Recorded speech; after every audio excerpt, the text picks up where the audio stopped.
আসসালামু আলাইকুম প্রিয় দর্শক, সবাইকে মাহফুজা কিচেন বিটিতে ওয়েলকাম। আজ নেহারি রান্না করব।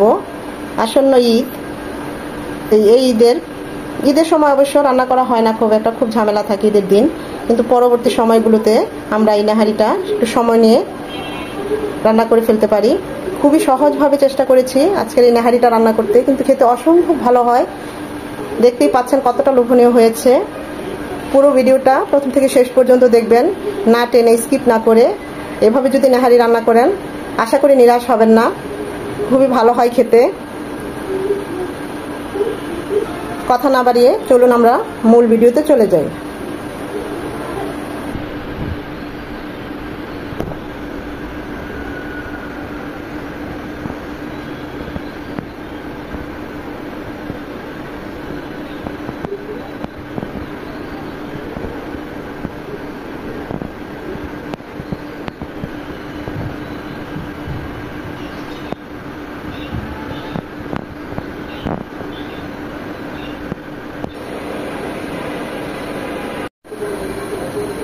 নেহারি রান্না করব বা গরুর পায়া, যে যেটা বলে, এটা আপনার মাটনের পায়া দিয়ে, মানে খাসির বা ছাগলের পা দিয়েও একই রেসিপিতে করতে পারেন। তো সেই জন্য আমি এই ধরনের পায়াগুলো নিয়েছি। এই যে দেখুন মগজ, এগুলোকে আমরা মগজ বলি, যে পায়ার সেটা, এগুলো খেতে খুবই সুস্বাদু।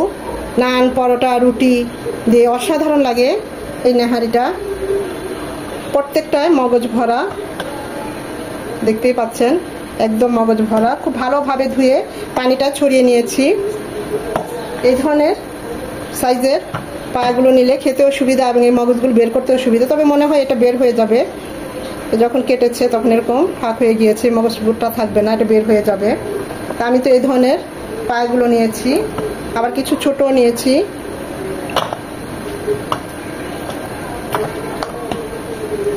এই ধরনের সাইজগুলো নিয়ে নিয়েছি।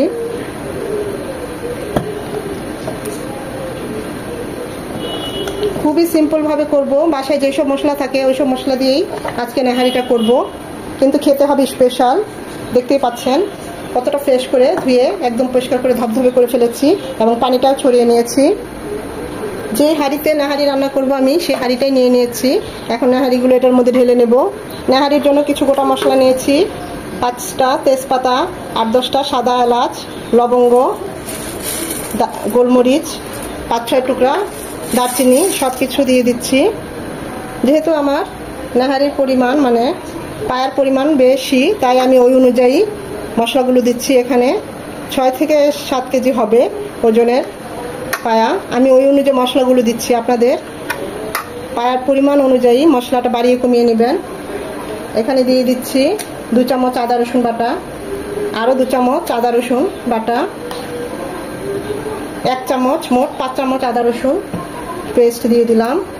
দিয়ে দিচ্ছি 1/2 কাপ পেঁয়াজ বাটা,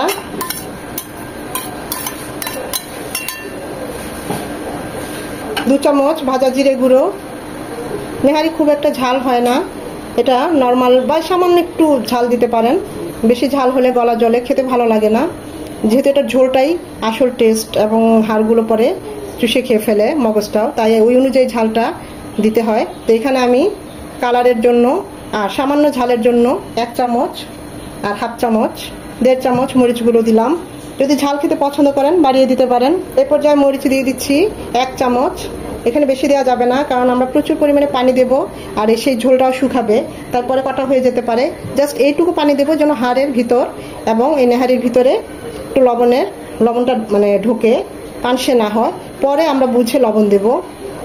দিয়ে দিব গরম মশলা গুঁড়ো 2 চামচ। যদিও আমরা গোটা মশলা দিয়েছি, তারপরে গরম মশলা দিলাম, কারণ গোটা মশলার কাজ করবে, আর গরম মশলারই কাজ করবে। দিয়ে দিব 1/2 কাপ সয়াবিন তেল। খুব বেশি তেল দেওয়া যাবে না, কারণ এর থেকে তেল উঠবে। আর যাদের চর্বি আছে তারা চর্বি দিয়ে দিতে পারেন সামান্য, সেটাও খেতে ভালো লাগবে। তবে এখানে বেশি একটা তেল দেওয়া যাবে না, তেল হয়ে যাবে। আর চর্বির পরিমাণ বেশি থাকলে তেল দেওয়ার দরকারই নাই, আমি তো সামান্য দিলাম, কারণ আমার চর্বির পরিমাণ খুবই কম। এখানে আমি হলুদের গুঁড়ো দিলাম না, আপনারা যদি চান 1 চামচ দিয়ে দিতে পারেন। আমি এখন এভাবে ভালোভাবে হাত দিয়ে মাখিয়ে সব কিছু মিশিয়ে নেব। 3-4 মিনিট ভালোভাবে হাত দিয়ে মাখিয়ে মশলার সাথে পায়াগুলো মেখে নেব। এই পানিতেই হাতটা ধুয়ে দিলাম, এখানে মশলা আছে তো তাই এখানে আমি এখন আপাতত অল্প পানি দিয়ে চুলায় চলে যাব, তা না হলে এটা ক্যারি করতে সমস্যা হবে। চুলায় চলে এসেছি, এখন বাকি পানিটা দেব। পুরোটা দিলে ক্যারি করে এখানে আনতে রান্নাঘরে খুবই কষ্ট হতো, পারতামই না, তাই এভাবে নিয়ে আসলাম। পাতিল ভর্তি করে আমি পানি দিয়ে দিলাম।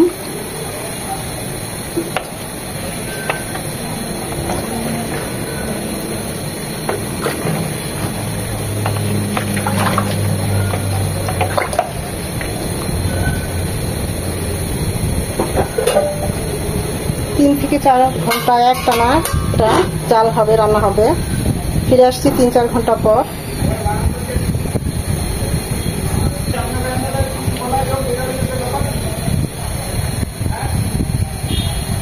1 কাপ পেঁয়াজ কুচি এভাবে কেটে নিয়েছি একটু বড় বড় করে।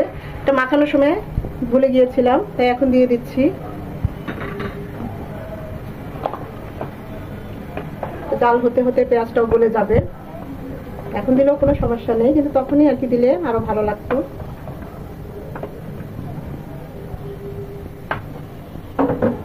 তো জাল হবে 3 থেকে 4 ঘন্টা। 2 ঘন্টা পর অবশ্য মাঝে আমি আরেকবার নেড়ে দিয়েছি। দিয়ে দিচ্ছি এখন 1/2 চামচ হলুদ গুঁড়ো। এখন এই স্টেজে হলুদটা দেব যদি দেন, তো আমি খুবই সামান্য, কারণ প্রথমে যদি হলুদ গুঁড়োটা দিতাম এতটা জালের পরে তেতো লাগতো, তাই হলুদ গুঁড়োটা চেষ্টা করবেন সব শেষে দিতে, এবং খুবই সামান্য, জাস্ট কালারের জন্য। এমনিতেই আমাদের নেহারির কালারটা খুব সুন্দর চলে এসেছে।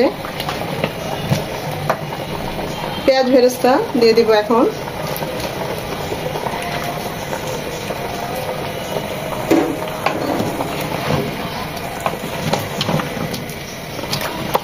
ভালোভাবে নেড়েচেড়ে মিশিয়ে নেব। এটা আরো ঘন্টা খানেক হবে। দেখতেই পাচ্ছেন আমাদের নেহারিগুলো প্রায় সেদ্ধ হয়ে গিয়েছে একদম। এর ভিতরের যে জুসগুলো সব বের হয়ে এসেছে।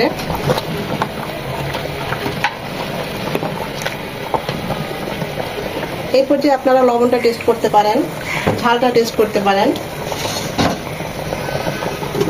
আরো মিনিমাম ঘন্টাখানেক হবে।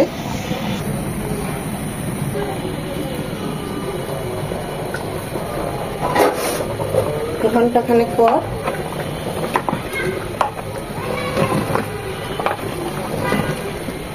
আমাদের নেহারিটা প্রায় হয়ে গিয়েছে 90%।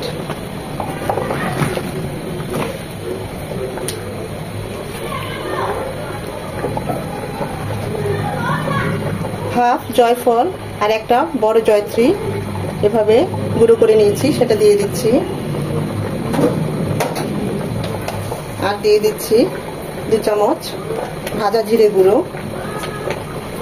এখন এটা দিয়ে 10 থেকে 15 মিনিট একদম দমে রাখবো। ওই চুলায় নেহারিটা দমে থাক। এখানে আমরা বাগারের দেব 2 চামচ সর্ষের তেল, 7-8টা শুকনো মরিচ। শুকনো মরিচটা তেলে নেব যেন লাল লাল হয়। 3 চামচ রসুন কুচি। রসুন কুচিটা 1 মিনিট হবে। রসুন কুচিটা 1 মিনিট হওয়ার পর 3 চামচ পেঁয়াজ কুচি। এখন সব একদম লাল লাল করে নেব, লাল লাল করে একদম ভাজা ভাজা করে নেব। এর পর্যায়ে দিয়ে দেবো 1/2 চামচ কাঁচা জিরা। এটাকেও পেঁয়াজ রসুনের সাথে ভেজে নেব, মানে গোটা জিরা। একদম এরকম লাল লাল, এর চেয়ে কড়া করাও যাবে না, আবার এর চেয়ে লাইটও হবে না। দেখতেই পাচ্ছেন এরকম। এই অবস্থায় আমরা এই বাগারটা নেহারিতে দিয়ে দেব।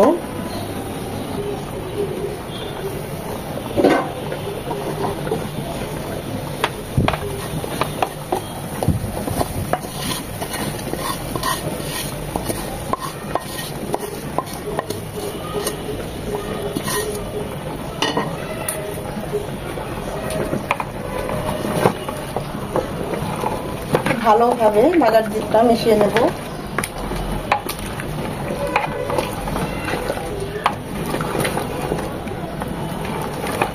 এই পর্যায়ে দেখতে পারেন লবণটা কেমন হয়েছে। এখানে ঘন করার জন্য এই নেহারির গ্রেভিটা ময়দা, আটা বা কর্নফ্লাওয়ার আমি কোনো কিছু ইউজ করব না। এটা এমনিতেই ঘন হয়ে গিয়েছে, দেখতেই পাচ্ছেন। এটাই ভালো লাগে, এর চেয়ে বেশি ঘন ভালো লাগে না, আবার একদম পাতলাও না।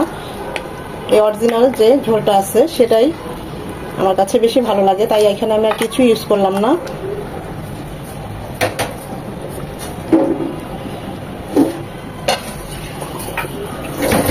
দিয়ে দেব 4-5টা আস্ত কাঁচামরিচ। একদম দমে রাখবো এটা আরো 10 থেকে 15 মিনিট।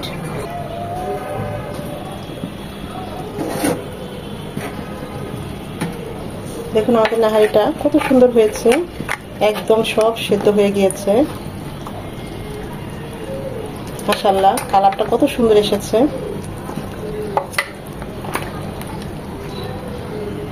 একদম সব কত সুন্দর সেদ্ধ হয়ে গিয়েছে। এরকম বড় হাঁড়িতে এবং বেশ সময় নিয়ে এভাবে জাল করে নিলে নেহারিতে আর অন্য কোনো গ্রেভিটা ঘন হওয়ার জন্য দেওয়ার দরকার মনে পড়ে না, আমি মনে করি না, অন্তত আমার কাছে এভাবেই ভালো লাগে। আর আমি তো একটা না 4.5 ঘন্টা এভাবে জাল করে নিয়েছি। এটা যদি ধাপে ধাপে মানে 2 বারে এরকম 2 ঘন্টা করে জাল করে নেওয়া যায়, সেটা আরো বেশি মজা হয়। ধীরে ধীরে জালটা হয়, খেতে অসম্ভব ভালো লাগে।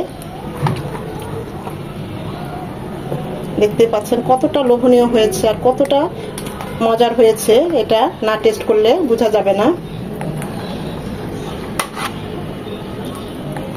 সবকিছু একদম খুলে খুলে এসেছে।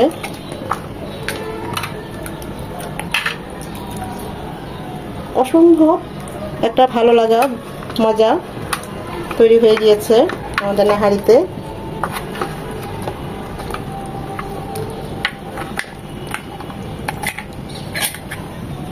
এখন আমরা চুলাটা অফ করে দেব।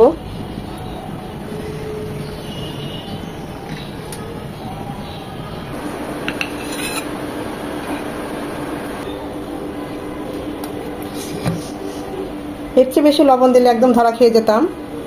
অতিরিক্ত জাল করলে এর ভিতরের যে মগজগুলো সেগুলো বের হয়ে যাবে, ওভারকুক হয়ে যাবে, তখন কিন্তু আর খেতে ভালো লাগবে না এই নাহারিগুলো। তাই অতিরিক্ত জালও করা যাবে না।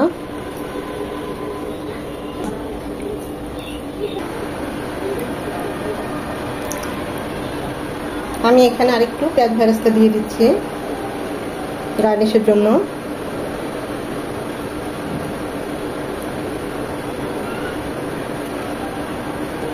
খাওয়ার সময় 1 পিস লেবুর রস এভাবে করে ছড়িয়ে দিবেন, দেখবেন অসম্ভব একটা টেস্ট চলে আসবে।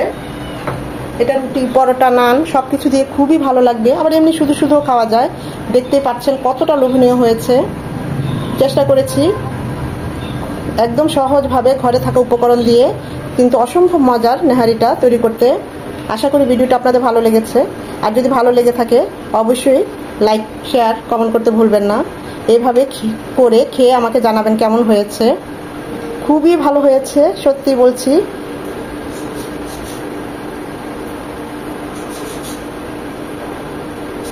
আমি তো আমার মতো করেই করলাম, সেটাই আপনাদের সাথে শেয়ার করলাম।